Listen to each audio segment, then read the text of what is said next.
का स्वागत करना चाहते हैं हम लोग। और ये स्वागत करते हुए कुछ सवाल उत्तराखंड की जनता की तरफ से कांग्रेस पार्टी करना चाहती है। हम सब जानते हैं कि मोदी जी लगातार बेटी पढ़ाओ बेटी बचाओ और तमाम ऐसी बातों को करते रहे, लेकिन आज उत्तराखंड की बेटियां जानना चाहती हैं कि क्या वो उनके परिवार का हिस्सा है कि नहीं। देश ने तो देखा कि चाहे जब खिलाड़ी बहनें हमारी सड़कों पर थीं, मणिपुर की आदिवासी बहनों के साथ दुराचार हो रहा था और तमाम ऐसी बातें, वो चाहे उत्तर प्रदेश की हो, उन सब वैसे मौक़ों पर तो मोदी जी ने उन बच्चों को, उन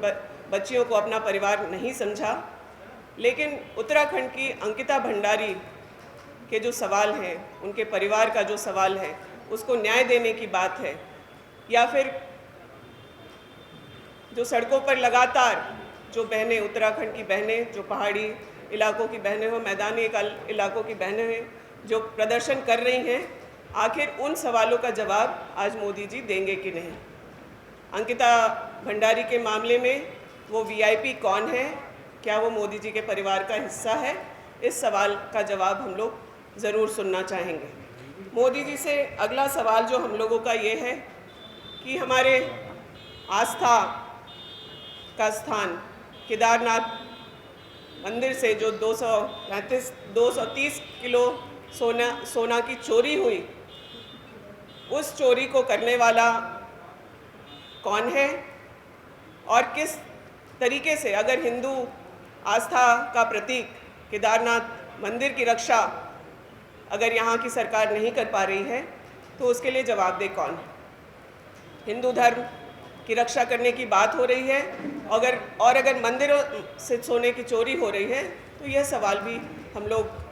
मोदी जी से करते हैं और उम्मीद करेंगे कि आज जब वो आ रहे हैं तो इस सवाल का जवाब देंगे। तीसरा सवाल जो हम लोगों का है वो पेपर लीक और भर्ती घोटालों को लेकर के है। इनमें जो सफ़ेद पोशों का नाम आ रहा है या जिनकी चर्चा एस राजू ने की थी, जो आयोग के उस वक्त चेयरमैन थे, क्या वो भी मोदी जी के परिवार का हिस्सा हैं? यह सवाल भी उत्तराखंड की जनता आज जानना चाहती है। चौथा सवाल जो हम लोग मोदी जी से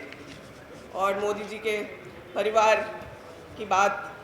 जो करते हैं, मैं उनसे पूछना चाहूँगी कि जो युवा अपने देश के लिए जान देना चाहता है, उसको तो आप अग्निवीर के नाम पर सिर्फ 4 साल का मौका दे रहे हैं। यह सवाल मोदी जी से है कि जब आप 10 साल राज करने के बाद अब 5 साल और मांग रहे हैं, तो क्या उत्तराखंड के वो युवा जो देश पर अपना जान न्यौछावर करना चाहते हैं, उन्हें सिर्फ 4 साल का मौका मिलेगा? और मैं उन युवाओं से भी सवाल करना चाहती हूँ कि आप क्या ऐसे किसी को मौका देना चाहेंगे जो सिर्फ आपको तो 4 साल का मौका दे रहा है, लेकिन खुद के लिए 15 साल का मौका चाहता है। हमारा पांचवा सवाल फिर महिलाओं की सुरक्षा को लेकर के है, अपराध और कानून व्यवस्था जो उत्तराखंड की है उसको लेकर के है। एनसीआरबी का यह डेटा है, उसके अनुरूप पहाड़ी राज्यों में उत्तराखंड की स्थिति सबसे खराब है। आपके यहाँ जो मंत्री हैं वो खुलेआम मारपीट और तमाम ऐसी चीज़ों को करते हैं। आप सभी मीडिया के साथी हैं, आप लोगों से कुछ छुपा हुआ नहीं है। तो इन तमाम मंत्रियों पर, बेलगाम मंत्रियों पर नकेल कसने का काम, कानून व्यवस्था जो महिलाओं को लेकर के ही नहीं बल्कि यहाँ पर लॉ एंड ऑर्डर जो इस पूरे राज्य की व्यवस्था होनी चाहिए, उसमें जो गिरावट हुई है, उसके सवाल के जवाब क्या मोदी जी आज जब आ रहे हैं तो वो देंगे। भ्रष्टाचार के नए नए ऊंचाइयों को छूने का काम उत्तराखंड में हो रहा है। वो चाहे शराब माफिया की बात हो, भू माफिया की बात हो, या फिर भू कानून में बदलाव करके उत्तराखंड को पूरे देश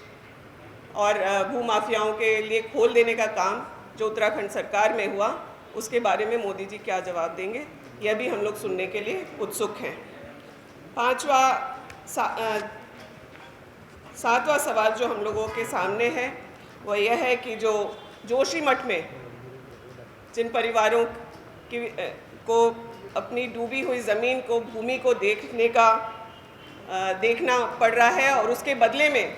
जो ज़मीन उनके विस्थापन के लिए सरकार के पास क्या योजना है, इन सब चीज़ों पर आज उत्तराखंड बहुत उम्मीद से, खास करके जोशीमठ के लोग उनकी तरफ देखेंगे कि जब प्रधानमंत्री जी आ रहे हैं तो उन चीज़ों का क्या जवाब देंगे।